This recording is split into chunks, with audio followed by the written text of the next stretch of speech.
Shalom, shalom. Israel's brother Zawiyala. Brother Marcos. Coming back at you with another cold cut. I'd like to give all praise to Yahweh, Bahashim Yahweh Shai. All right, coming back to work, man. It's Monday. You know what I'm saying? Just coming back at you with another cold cut. Very quick cold cut going into just controlling your tongue, controlling what you say, controlling, different things that, come out of your mouth.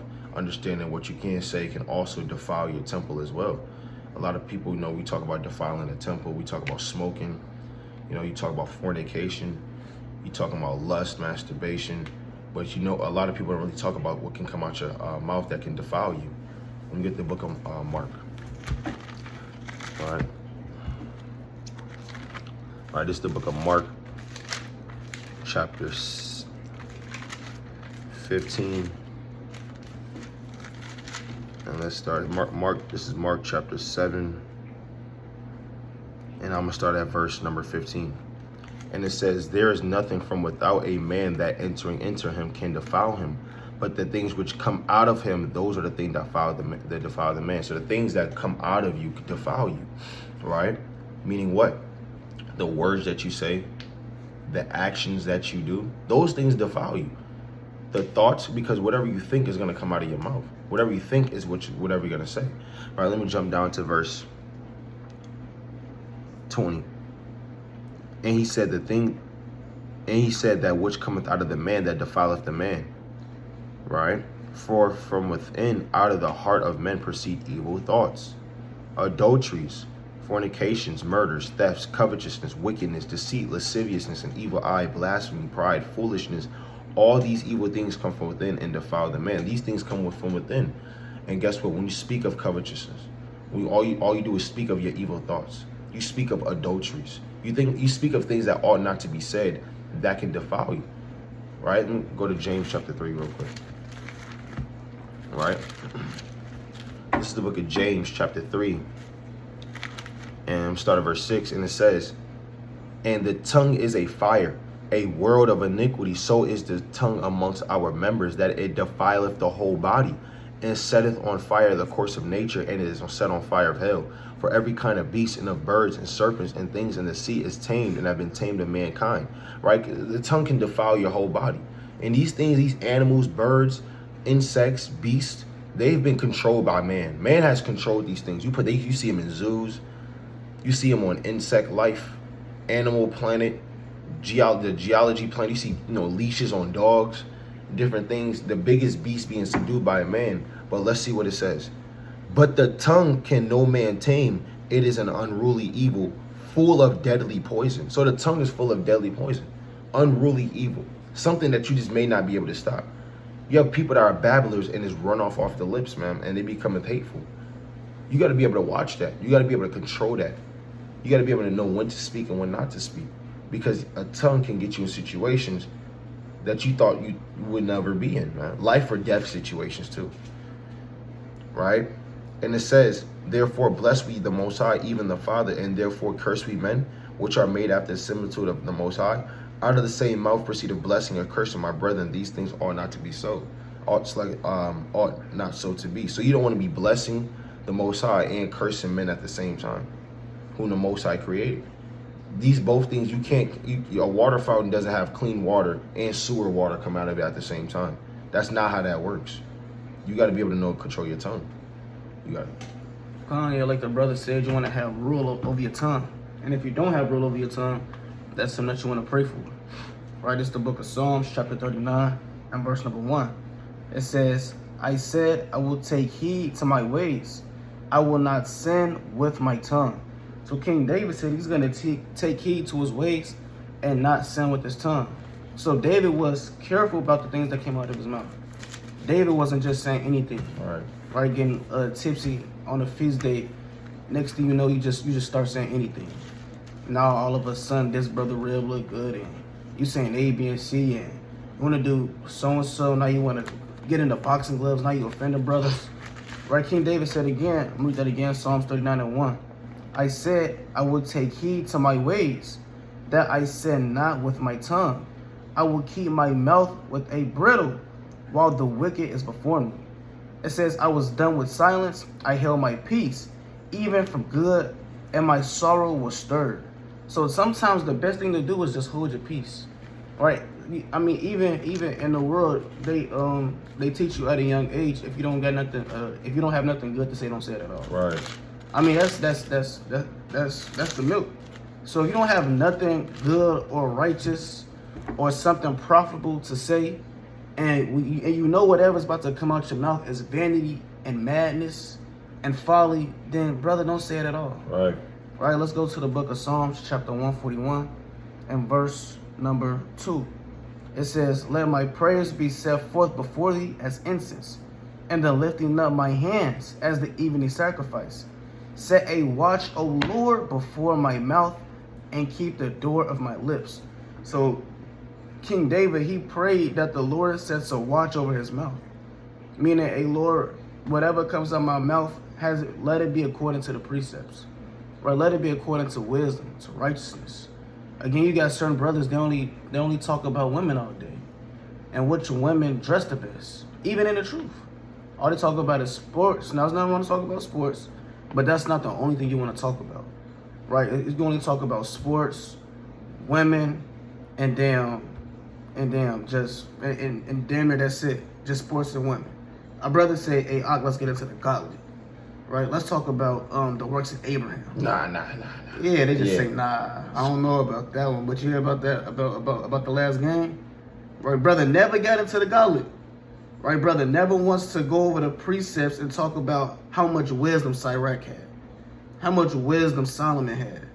But again, they always want to bring up conversations and just scroll on Instagram. Hey, what you think about this sister? I like those fringes. All right. And that's it. Brother, let your talk be with wisdom. Let's go to the book of Sirach, chapter 23, and verse number 1. Sirach 23 and 1. It says, O Lord, Father and Governor of my whole life, lead me not to their counsel, and let me not fall by them, who will set scourges over my thoughts, and the discipline of wisdom over mine heart, that they spare me not for their ignorance, and it pass not by my sins. It says, lest my ignorance increase and my sins abound to my destruction, and I fall before my adversaries, and my enemy rejoice over me. It says, let me get to the point. Verse Salakia. Let me see what I want. It's like verse 1 was the point. Right, I'm read that again. Verse 2. Who will set scourges over my thoughts? So sometimes you just gotta pray to the Most High to set scourges over your thoughts.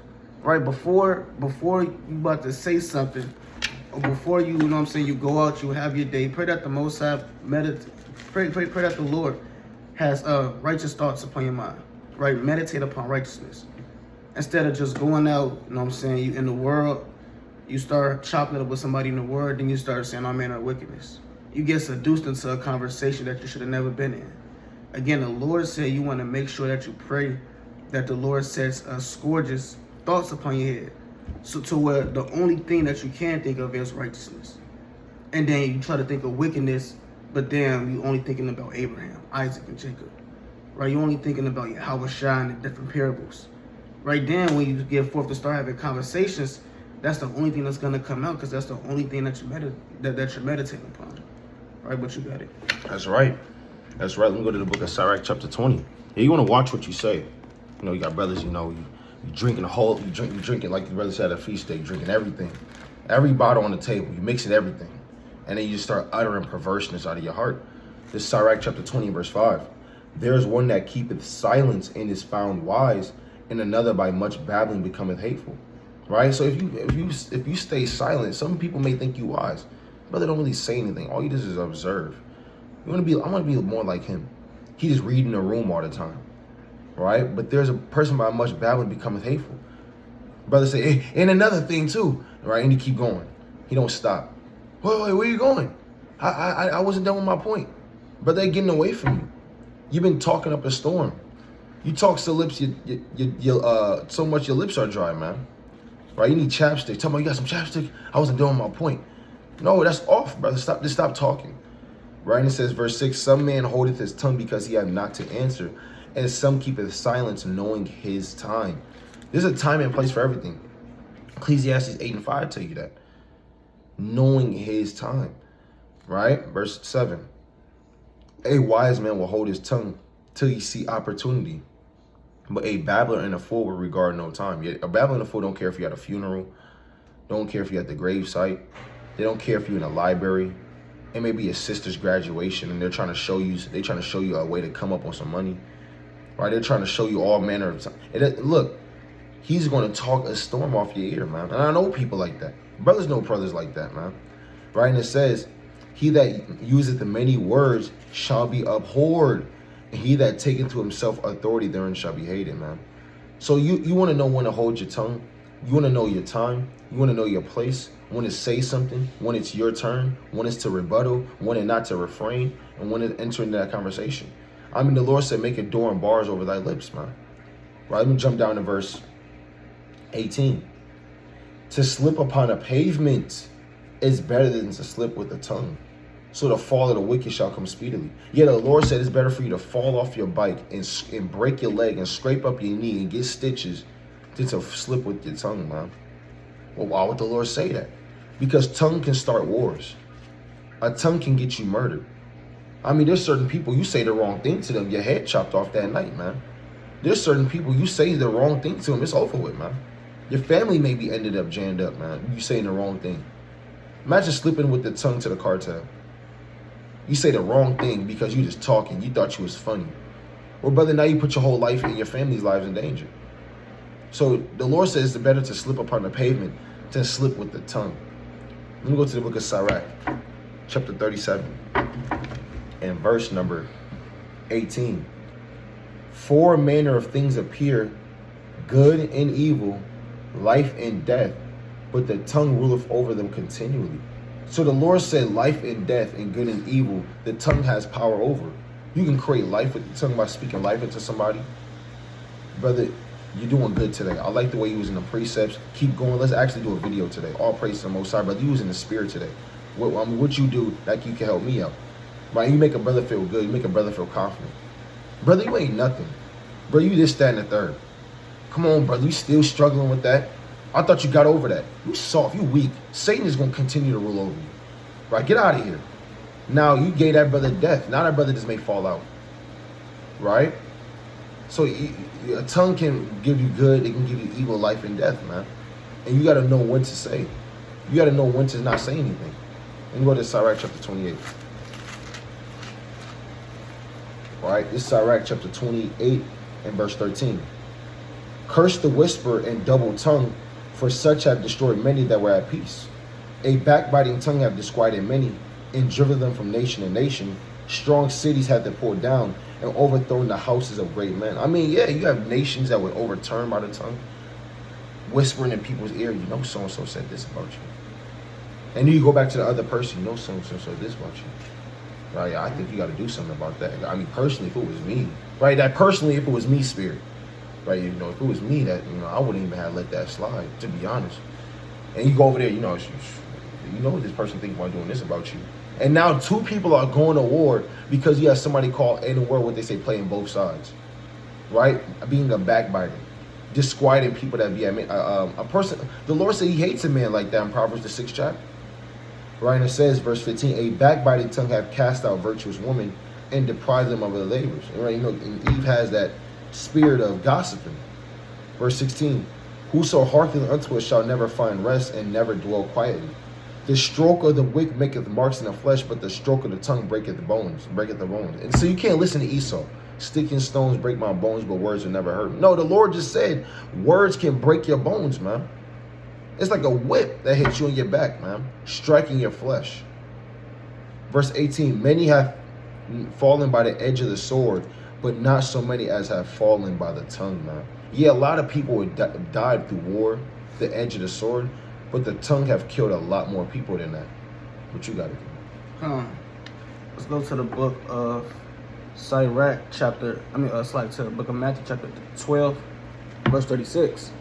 It says, but I say unto you that every idle word that man shall speak, they shall give account thereof in the day of judgment. So the Lord said every idle word, every word that you said that was off, every single word that was folly, every thought, the Lord said that you're going to take accountability of that when in the day of judgment. Right? So, and the Lord don't play about the tongue and things that come out your mouth. Men that's double tongue or they real slight with their words. The Lord, again, he said every idle word that comes out your mouth, you're going to take account thereof in the day of judgment. Right. You thought you wore your fringes 24/7. You stopped lying. Grew out your beard. The sister, they wore the dresses with the fringes, the hair wraps. Again, never lied again. You thought you were so perfect, so on fire. Then you get cut down because of the words that you spoke, because of the counsels that you may give, right? Because of certain things you thought you was on fire and everything, but you regarded your tongue. That's why self-examination is real important. Again, because you have certain men, they think that they're on fire on all points when they lack that one little bit. A tongue is a small member, right? But yet, the tongue can do so much. Let's go to the book of 1 Corinthians chapter 10 and verse 10. Gossiping about what Brother Shoes was at the feast day, brother. Yeah, you scoffing about Brother Shoes on Passover. The Lord gonna get up with you. He wore those. It's off. Yeah, that's wicked. Talking about, man, why you wear that garment on Passover? Ain't it's Passover? Where's your fly garment at? All right. Again, the Lord's going to get up with you for scoffing about somebody's garment. That brother may not have it like that. Just because you got it don't mean you put somebody else down for not having it. Nevertheless, it's the book of 1 Corinthians chapter 10 and verse number 10. It says, neither murmur ye, as some of them also murmured, and were destroyed of the destroyer. So in the wilderness, when our forefathers was in the wilderness, you had men and women all throughout the book of Exodus, Numbers, Leviticus, etc. They were murmuring against the Lord, meaning that they was trying to whisper, backbite, scoffing against Moses. Right? Hey Lord, where's the food? Right? Hey Lord, where's A, B, and C? Right? How come there's no food, etc. You had men that were scoffing against the Lord, and it said what? They were destroyed of the destroyer. They didn't get destroyed because they broke the Sabbath. Right? They never got destroyed because they wanted to do God knows what. Right? They wanted to lust after everything. No, they got destroyed because of their tongue. Let's go to Wisdom of Solomon, the first chapter. Right? Wisdom of Solomon, chapter 1. Right? And the Lord is heavy on murmuring. Let's go to the book of Wisdom of Solomon, chapter 1, and verse number 8. Salakia. It's the book of Wisdom of Solomon, chapter 1, and verse 8. And it reads thus. Salakia. It reads verse 10. For the ear of jealousy heareth all things, and the noise of murmurings is not hidden. Therefore, beware of murmuring, which is unprofitable. So the Lord said, beware of murmuring. Why? Because it's unprofitable. And again, that murmuring spirit, that talking back, that backbiting, again, the Lord said that you could get judged, and that you have to take accountability of that in the day of judgment. Let's go to Philippians 2 and 15. Like the book of Philippians, chapter 2, and verse number 15. And it reads thus.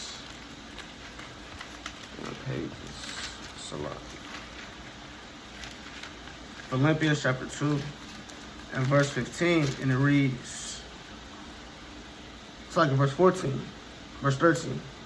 For it is good, for it is God which worketh in you both to will and to do his good pleasure. Do all things without murmuring and disputing. So the Lord said, do all things without murmuring and disputing. Why? Because again, just looking back at our forefathers, you had men that murmur in the wilderness, and just off that reason alone was destroyed. They didn't have to do the biggest sin. Or they didn't have to do the most wildest, most wickedest thing ever. They didn't have to commit idolatry. All they had to do was say one little thing against the Lord. Right? And men murmur all the time now and don't even know it. Right? You probably had a feast day and you're like, man, why the food taking so long? Then the food get and they like, man, why A, B, and C happen? Right? Why it tastes like this? Well, brother, you just finding anything to murmur about, just on a feast day. Professional murmurer. Yeah, you just professional murmuring in everybody's ear. Hey, how you feel about this rice? Right? How you feel about this damn lamb? Right? Well, brother, maybe sometimes just keep it to yourself. Right? Set a scourge over your mouth. Right? But you got it. That's right. Go to Judges chapter 11, verse 30. And Jephthah vowed unto the Lord and said, if thou shalt without fail deliver the children of Ammon into my hands, then it shall be that whatsoever cometh forth out of the doors of my house to meet me, when I return in peace from the children of Ammon, shall surely be the Lord's, and I will offer up for a burnt offering. So Jephthah passed over unto the children of Ammon to fight against them, and the Lord delivered them into his hands. And he smote them from Aroer even till thou come to Minnith, even 20 cities, and unto the plain of the vineyards, with a very great slaughter. Thus the children of Ammon were subdued before the children of Israel. So this man Jephthah made a vow unto the Lord. He said, whatever comes out the doors of my house to meet me, I will vow unto the Lord. Now, understanding his situation, I don't know why he would say that, but he said it. And now he got to live by it, because that's a vow unto the Lord, man. And the Lord, guess what, delivered him from the hands of his enemies. And he subdued the Ammonites. So guess what happened? Verse 34. And Jephthah came to Mizpah unto his house, and behold, his daughter came out to meet him with timbrels and with dances, and she was his only child. Beside her, he had neither son nor daughter. Now, in his mind, when he made that vow, he thought probably an ox was going to go meet him. Maybe it was going to be some cattle that was going to run out. Maybe a cow. Who knows? But his daughter came out the doors first. Now, he already vowed a vow to the Lord. Whatever comes out the doors of my house first, that's what I'm going to sacrifice. And the Lord had his daughter come out. And guess what? Verse 35, and it came to pass when he saw her that he rent his clothes and said, alas, my daughter, thou hast brought me very low. Thou art one of them that trouble me. For I have opened my mouth unto the Lord, and I cannot go back. So if you open your mouth unto the Lord, there is no going back. You can't undo what you said. You heard people say, I wish I could take that back. I don't care what you wish. You can't take it back. It's done. It's sealed. The angels wrote it, and it is delivered unto the third heaven. It's stitched in writing. You already brought out Matthew 12 and 36. Come on. The Lord's going to condemn you and judge you by the words that you say, man. This man can't go back. He opened his mouth unto the Lord. Anytime even when you're speaking or having a conversation, you're opening your mouth unto the Lord. For the ear of jealousy heareth all things. The brother just read that.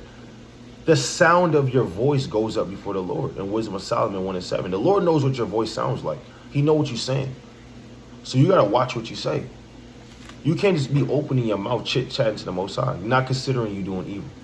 Let's go to Ecclesiastes 5:1. All right? It's Ecclesiastes chapter 5:1. Keep thy foot when thou goest to the house of the Most High, and be more ready to hear than to give the sacrifice of fools, for they consider not that they do evil. Yeah, if you keep talking, you don't even know you're doing evil. I mean, we have that at camp. Brothers keep talking over the precepts, not knowing you're really talking over the words of the Lord. Imagine interrupting the Lord. Imagine the Lord speaking to you, interrupting the words of the Lord. You're going to be judged by that, man. Hold on. I got a point. Brother, I'm bringing out a precept. You interrupt the men in the midst of their speech, and the Lord said, stop doing that, man. Not understanding what they say in the word, you got 2 ears and 1 mouth. You got to use that. Verse 2, be not rash with thy mouth, and let not thy heart be hasty to utter anything before the Most High. For the Most High is in heaven, and thou upon the earth. Therefore, let thy words be few. The Lord said, let your words be few. You can't just be saying anything all the time. Wrap up your sentence in a few words. The Lord said that in Matthew. Let me get that in the book of Matthew. All right.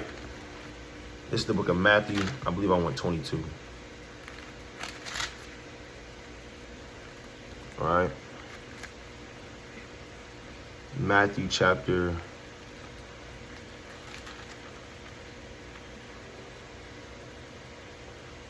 22. And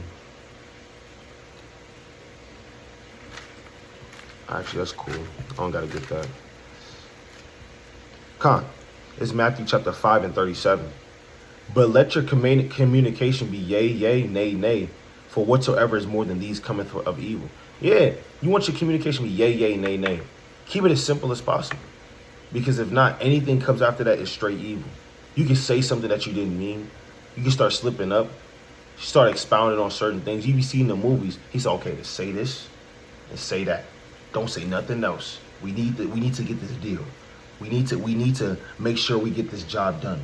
All right. And you got that man, he says what's on script, but then he says, I got a point too. And then you look at him like this. What are you talking about? That's not what we say. And they lose the deal because he starts to run off at his mouth. Well, I just feel like we just had to no. This nay, yay, that's it. But people, when they want to add in their own 2 cents all the damn time, man. They want to just say too much. Don't say too much, man. Because now you can't go back. What you got it? Come on. It's the book of Proverbs, chapter 18, and verse number 21. It says, did you bring it out? 18, No. Come on, Proverbs 18 and 21. It says, death and life are in the power of the tongue, and they that love it shall eat the fruit thereof. So the Lord said death and life are in the power of the tongue. So your tongue can, like the brother said, either start wars or it can fix a whole situation. Right? When you read the book of, I believe that's, let me find this quick precept. I believe that's 1 Samuel. You turn off that working. Right? When you read first Samuel, you see that Abigail, right, through her tongue, she stopped David from killing the ball. Right? She saved Nabal's life. It's the book of 1 Samuel, chapter, let me find this quick precept. I'm gonna look for that later. Right, but nevertheless, let's go to the book of Sirach. 2 Samuel 25. That's what it is. We'll get that later. Let's go to the book of Sirach, chapter 5, and verse number 9. It says, "Well now not with every wind, and go not with every wave, for so doth the sinner have a double tongue." So the Lord says, so doth a sinner have a double tongue. And again, who else has a double tongue? Esau. So if you have a double tongue in this truth, you're saying one thing, but you're doing something else, you're being a hypocrite. Ultimately, you move in the spirit of a serpent, right? The spirit of the devil, the spirit of Esau, because Esau has a double tongue. Esau says one thing when he really means something else to conjure up certain other things to play out in due season. Let's go to Sirach, the 8th chapter, verse number 2. Sirach, chapter 8, and verse number 2. It says, "Be not at variance with a rich man, lest he overweigh thee. For gold hath destroyed many, and perverted the hearts of kings. Strive not with a man that is full of the tongue, and heap not wood upon his fire." So the Lord said, don't even strive with a man that's full of a tongue, or that's full of the tongue. So you know, if you know you with somebody, they known for just talking, right? They damn hotheads. They always want to get in, always want to get into something, right? The Lord said you don't even want to strive with that man. Like, okay, cool, you got it. Then just peel off. Use wisdom, right? You don't got to be puffed up and proud all the time. Sometimes just say, all right, you got it. Then peel off. Against certain men, they pride to let it get to them, and they always got to have that last word spirit. Yeah. Yeah, but A, B, and C. A brother trying to counsel you, saying, yeah, I see what you're saying. Okay. Right. brother always got to hit that, yeah, I see what you're saying, but no, I see what you're saying. Brother, what do you mean you see what I'm saying? Do you actually understand? Then a brother, he always got his own 2 cents to put in. Next thing you know, he fall because he didn't want to take counsel. All because that tongue and that pride was caught up in him. Right? What you got it? Con. Yeah, brother, like a female, man.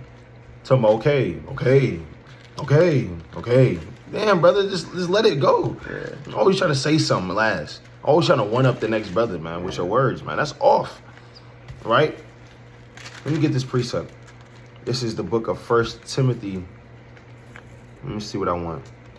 Verse 6. And I'm going to start at verse. That's not what I want. Come. It's 2 Timothy chapter 2 and verse 22. I'm going to end off on this. And it says, "Flee also youthful lusts, but follow righteousness, faith, charity, peace with them that call on the Lord out of a pure heart. But foolish and unlearned questions avoid, knowing that they do gender strife." So talking a lot and, just saying whatever you want to say, that's a foolish lust. That's a youthful lust. That's what kids do. Kids just ramble. Kids just tell you stories that don't stop. I went to the store and I I seen a guy and I seen some chips and I grabbed the chips. Then I went home and then I seen you. And then I grabbed my shoe. There's no point to it. He just talking your ears off. Oh, that's nice. Yeah, that's nice. You know, they have something in the world, you know, you kind of say, what they say? They be like, damn, for real? Yeah. They be like, yeah, for real? Man. And you said it about 4 times and brother don't get the point. Ain't for real? Man. Let's keep going. Yeah, for real? Man. You said it about 6 times. He don't notice. He be like, yeah, for real, bro. Really? Nah, brother, stop. You start taking steps back. Yeah, you take steps back. You be like, yeah, I'm about to, no, and come back. We gonna come back and sit down. No, but and like I said, and he guiding you, he making a place for you to sit down. He be like, damn, for real. And he don't stop. You know, you don't want to be that brother that just don't stop, man. You don't know when to cut it off. You don't know when to see these signals, man. You know, so just kind of have a door and bar over thy lips and know what to say and when to say it, man. But you gotta close it. Yeah, I'm gonna bring this last one out. 1 Samuel, the 25th chapter. Right, this 1 Samuel chapter 25 and verse number 9. It says, and David's young man came to Nabal and spake to Nabal according to all the words that the name of David had ceased. And Nabal answered David's servants and said, who is David and who is the son of Jesse? There be many servants nowadays that break away every man from his master. So when you go into this chapter, King David had his servants look out for Nabal and his cattle in the wilderness. Now, King David was looking for Nabal to give him a favor and paying him back just off that brotherly love that David showed to him. Nevertheless, what did Nabal do?